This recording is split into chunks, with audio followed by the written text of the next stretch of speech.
الحمد لله وكفى وسلام على عباده الذين اصطفى أما بعد فأعوذ بالله من الشيطان الرجيم بسم الله الرحمن الرحيم لقد كان لكم في رسول الله أسوة حسنة وقال رسول الله صلى الله عليه وسلم الحياء شعبة من الإيمان أو كما قال عليه الصلاة والسلام۔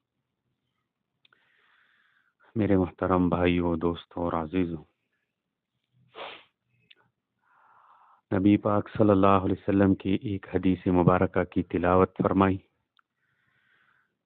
الحیاء شعبۃ من الایمان،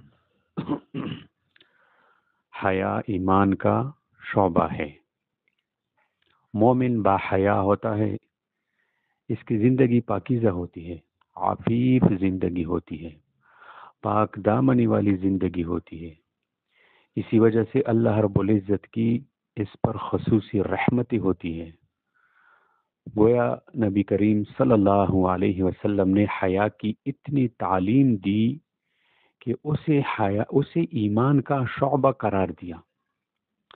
سیدہ عائشہ صدیقہ رضی اللہ تعالی عنہ فرماتی ہے کہ میں جب کبھی نبی اکرم صلی اللہ علیہ وسلم کی مبارک آنکھوں کو دیکھتی تھی تو مجھے آپ علیہ السلام کی آنکھوں میں وہ حیا نظر آتی تھی جو مدینہ کی کنواری لڑکیوں کے آنکھوں میں بھی نہیں ہوا کرتی تھی۔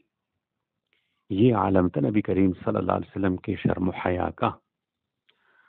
حدیث پاک میں آتا ہے لا ایمان لمن لا غیرت لہ، اس کا ایمان ہی نہیں جس کے اندر غیرت نہیں۔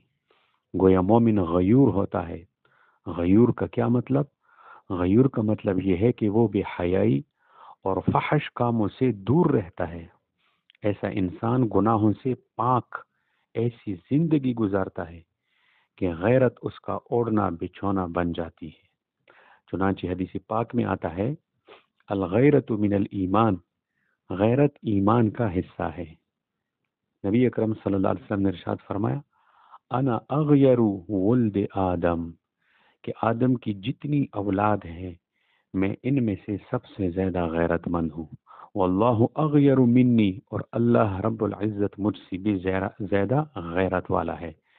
اس لیے اللہ تعالیٰ غیرت والی زندگی کو پسند فرماتے ہیں۔ اسلام نے اس چیز کو شریعت نے دیکھو پسند کیا کہ انسان پاک دامنی والی زندگی گزارے اور اخلاقی گناہوں سے بچے۔ اسلام نے عفت اور پاک دامنی کا ایسا سبق دیا کہ دنیا کی کسی مذہب نے ایسا سبق نہیں دیا۔ اللہ رب العزت ارشاد فرماتے ہیں قل للمؤمنین یغضوا من ابصارہم، ایمان والوں سے کہہ دیجئے کہ وہ اپنی نگاہوں کو نیچے رکھیں۔ شریعت اسلامی کا یہ حسن ہے کہ مرد کو اپنی جگہ تعلیم دی اور عورت کو اپنی جگہ تعلیم دی تاکہ وہ دونوں گناہوں سے بچ سکے۔ عورتوں سے کہا کہ تم کسی شرعی ضرورت کے بغیر اپنے گھر سے نہ نکلو، اور اگر نکلنا بھی ہو تو اپنے جسم کو پردے میں چھپاؤ۔ حکم دیا کہ تم راستے کے درمیان میں چلنے کے بجائے کناروں پر چلو، تمہارا چلنا بھی اس انداز کا ہو کہ کوئی یہ نہ پہچان سکے کہ تمہاری جوانی کی عمر ہے یا کچھ اور۔ اگر کسی تقریب میں بھی آنا جانا ہو تو ایسی خوشبو استعمال کرو، یعنی ایسی خوشبو استعمال کرو جو پھیلنے والی نہ ہو۔ ہاں، ایسی خوشبو مت استعمال کرو جو پھیلنے والی ہو۔ حدیث پاک میں آیا ہے کہ عورت کے لیے بہترین خوشبو وہ ہے جس کا رنگ زیادہ مگر وہ پھیلتی کم ہو۔ فرمایا کہ ایسا لباس مت پہن کر نکلو جس کو دیکھ کر غیر محرم لوگوں کی نگاہیں تم پر پڑے۔ بے پردہ باہر نکلنے والی عورت کو سختی سے منع کیا گیا۔ فرمایا رب قاسیۃ عاریۃ یوم القیامہ، وہ عورتیں جو بے پردہ ہو کر اپنے گھروں سے باہر نکلے گی، اللہ رب العزت روز محشر ان کا یہ حشر فرمائیں گے کہ ان کو ننگا کر کے جہنم کے اندر دھکا دلوا دیں گے۔ یہ کس لیے؟ یہ اس لیے کہ اس نے حیا کی چادر کو خود اتار دیا۔ آج اقوام عالم میں یہ بے حیائی اتنی عروج پر پہنچی ہے کہ اس کے لیے باقاعدہ سال میں ایک دن منایا جاتا ہے، ویلنٹائن ڈے۔ جس میں جو ہے بے حیائی کی حد پار ہو جاتی ہے۔ تو میری مسلمانوں سے عرض ہے، گزارش ہے کہ حیا کو اپنے اندر پیدا کرے، اور حیا کو جو ہے آپ اس کے مقابلے میں یہ جب بے حیائی کا دن منائے تو مسلمانوں کو چاہیے کہ وہ حیا کا دن منائے، حیا ڈے۔